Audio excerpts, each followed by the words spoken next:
is to help you sew triangles. You can see behind me, I have a Mod Mountains quilt all laid out in rows. And when I'm sewing triangles, I think it's exceptionally helpful to have all of the blocks laid out. That way I can pick them up in a nice tidy pile, just like this. This is a whole row. You can see that's the second to the bottom row. And this is my order from left to right. It might be opposite in this video, but I'm doing this left to right. So as long as you pick one direction and you sew in that direction, you're gonna keep everything in order. So I pick one up and then I put that on top of each one and I sew a row at a time. So I haven't tried chain piecing rows with triangles. That's another video that you can probably find, but it might be possible. I mean, it probably is in theory, right?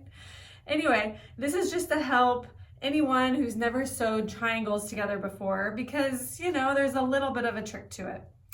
So I have my pile of triangles. I'm gonna move the camera down so you can see exactly what I'm doing.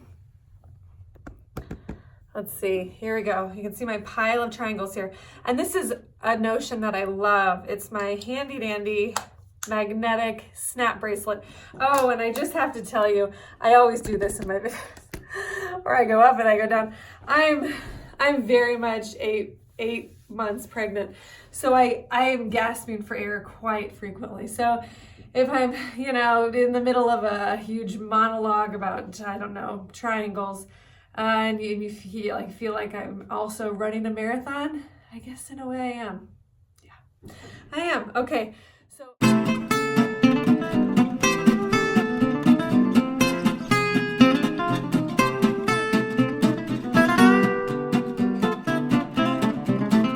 I actually decided to tape my tripod to my desk. So I thought you would get a better view. You're getting my view. So this is the far left square, or triangle. Just remember I'm 8 months pregnant. That pregnancy brain is a thing, it really is. Okay, so I'll just kind of lay these out. You'll see that this is the layout of the quilt. These blocks are supposed to fit together like that, okay?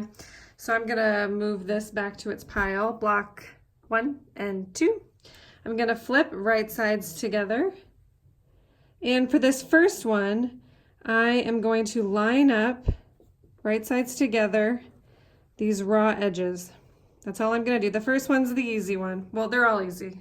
Don't get in your head about this. All right, now I'm going to put my foot down. I'm gonna sew that 1/4 inch. And I'm gonna go a little bit slowly in the beginning because I don't want to eat up that corner. So here we go. And I'm sewing on a biased edge.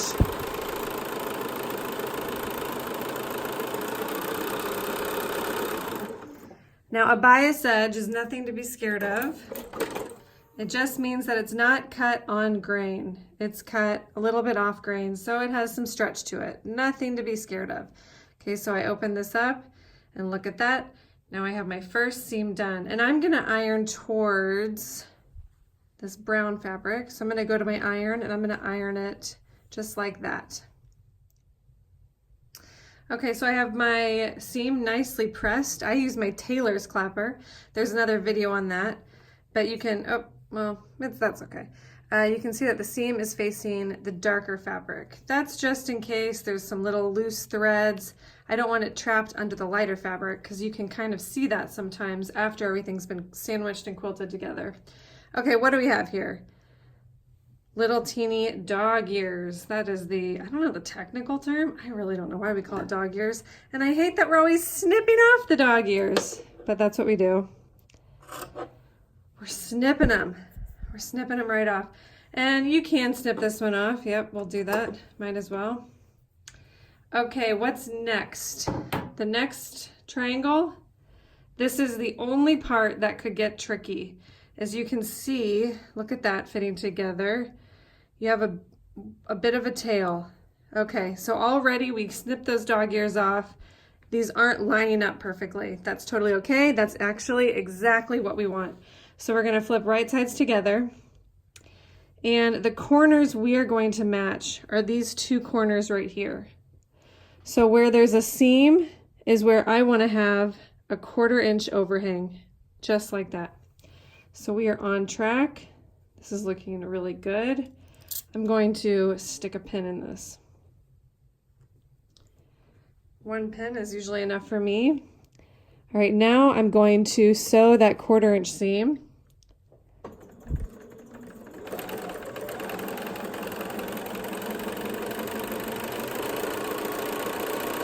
And I'm still going pretty slowly because that's this bias edge I'm telling you about.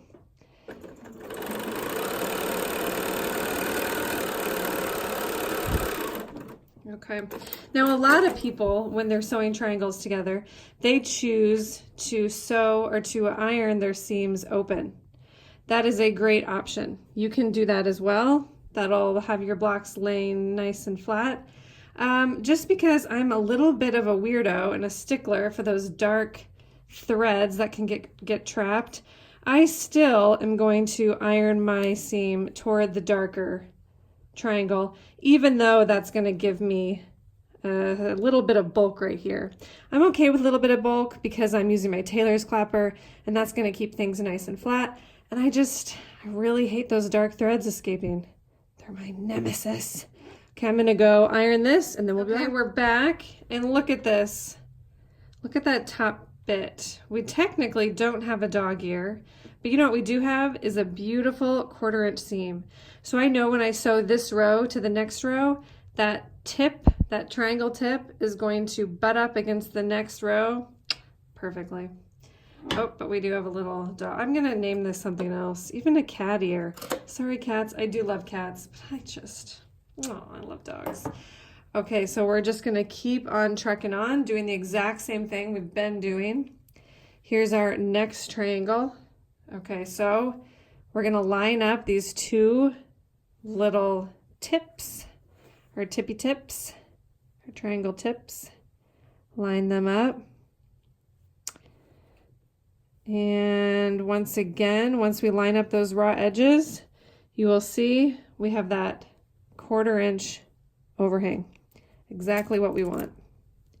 Put in my single pin, because that's really all I need. What's my thread doing? Okay. And you know, it is easy for this little tip to just go wah, wah, wah, wah, wah, and get kind of caught in there. So these first couple stitches, you want to make sure you go slowly and you're not just tearing up that fabric. It happens. It happens to the best of us.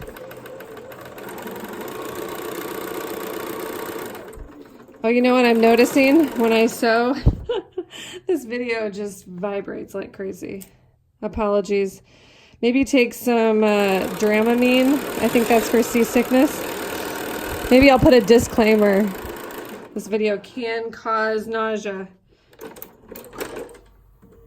Okay, so you see with that overhang? But when we flip it over,